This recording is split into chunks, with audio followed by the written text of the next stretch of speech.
What was the state of the Hasidic movement before World War II, before the Shoah, the Holocaust, and how did the Hasidic movement rebuild after World War II and the Holocaust, Shoah? Yeah. Hasidism has served an incredible role in keeping many Jews connected to their Judaism throughout the 18th and 19th and beginning of 20th century. It's important to understand that during this time, more than half of the Jewish people would drift away from Judaism. I'm talking before the Holocaust. This was an unprecedented upheaval in Jewish life because of all the isms that captured the imagination of millions of Jewish youth. More than half of the Jewish people drifted away from Jewish life and faith to one degree or to another, in very extreme ways or in not such extreme ways. Besides the various denominations and movements that developed, there were so many other isms. Socialism, for example, socialism and communism has gripped the imagination of millions of young Jews who went with the flow and felt this is our future. Judaism is not our future. The ism of Judaism seemed irrelevant. You had, of course, secular Zionism. Secular Zionism was another movement that gripped so many young Jews. And then, of course, you had the movement known as the Bundisten, the Yiddishisten.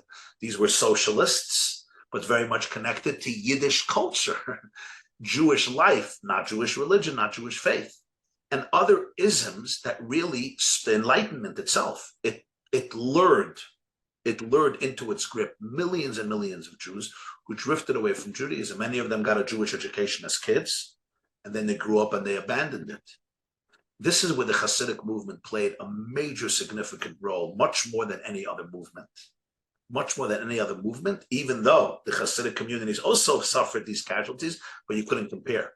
In Poland, for example, and other places where the Hasidic movement was very strong, millions of Jews remained connected to Judaism in a very profound way. So its influence was profound, even though everybody was affected. Everybody was affected by the various isms, but you had millions of Jews who adhered in one form or another to the Hasidic movement. And I would say that, if I'm not mistaken, in all the big Lithuanian yeshivas together, you had a few thousand students, and it was very, very hard to keep the young people connected. The Hasidic movement had disproportionately much, much more success in this area.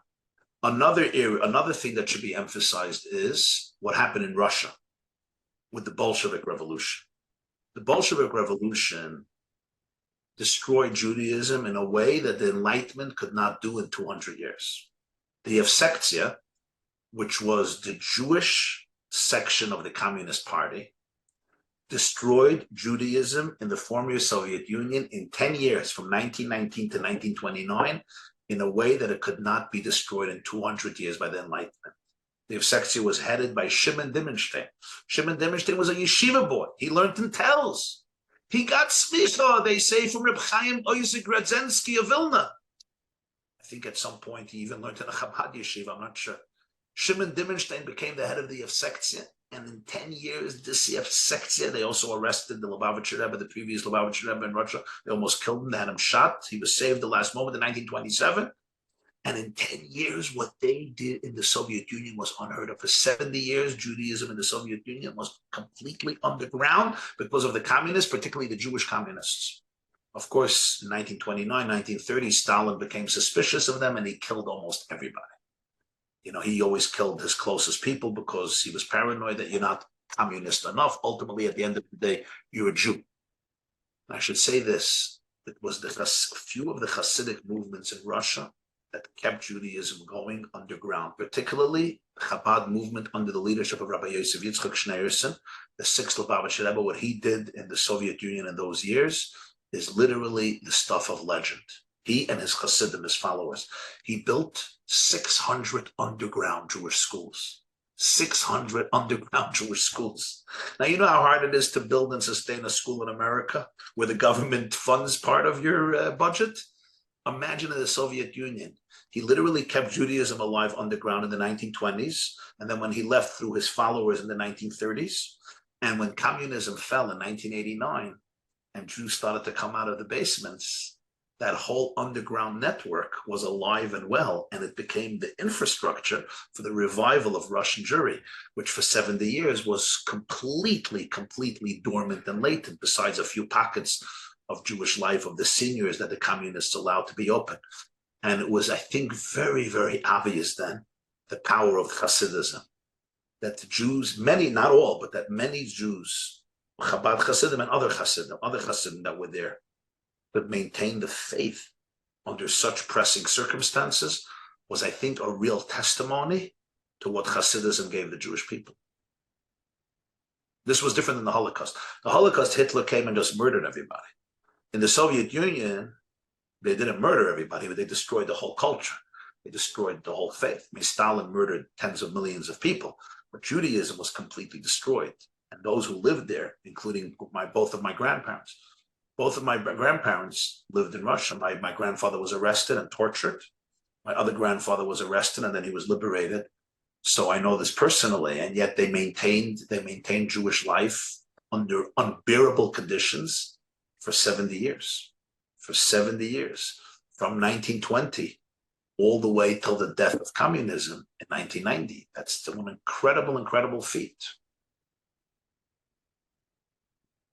If you want to see a modern Jewish miracle, I know today, Russia is not the place we're all running to visit because of the war between Russia and Ukraine, sadly.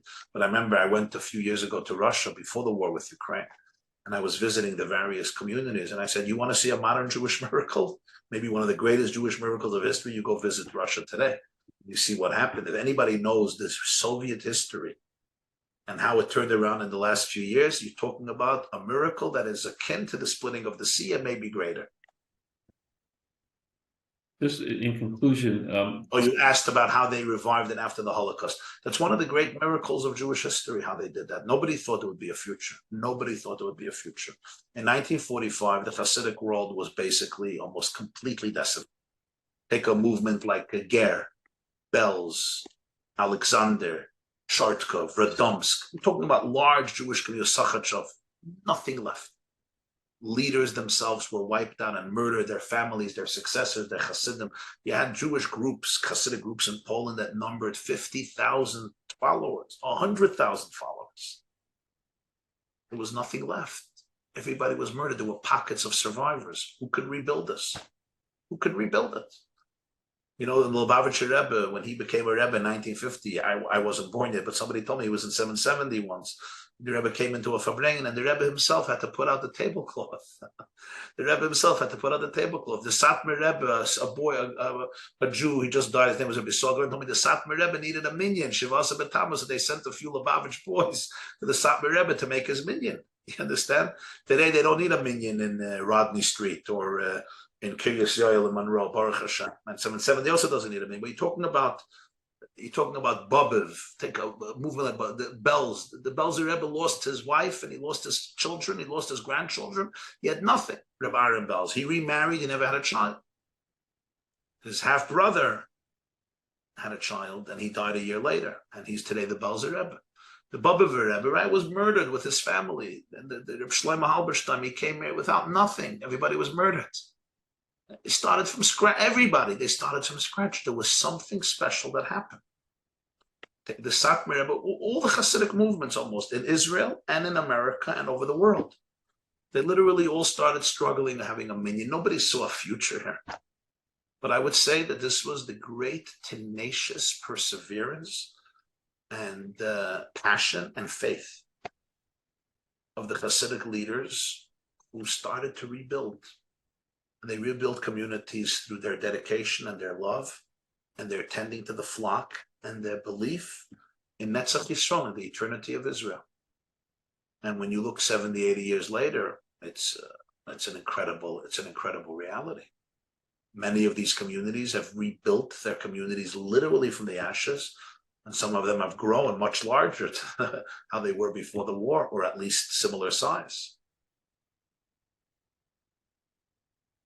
It's absolutely incredible. So I give credit to their leaders, and I give equal credit to the people, to the masses, to the people who were ready to give their children this education. Not everybody could. Some people said, we have been through too much. We're not going back there. we've been down that route, but so many who got married and raised families and joined the synagogues and the communities and the yeshivas, and it's a really it's a special thing to see. It's really very incredible and extremely moving, and a testimony to who the Jewish people are.